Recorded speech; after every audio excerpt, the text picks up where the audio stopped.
অনেক বিশ্বাস মানুষকে একত্রিত করে, সহানুভূতি শেখায় এবং সমাজে ভারসাম্য বজায় রাখে।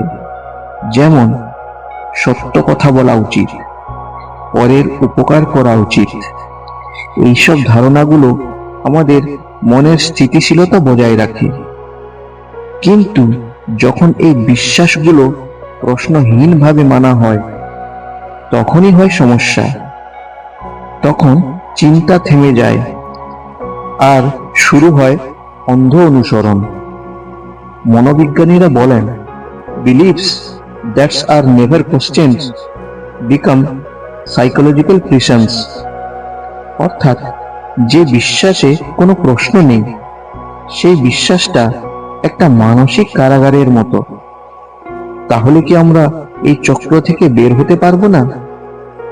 কি করলে আমরা এই জাল থেকে মুক্ত হব? চলুন সেটা কয়েকটা পর্যায়ে বোঝার চেষ্টা করি।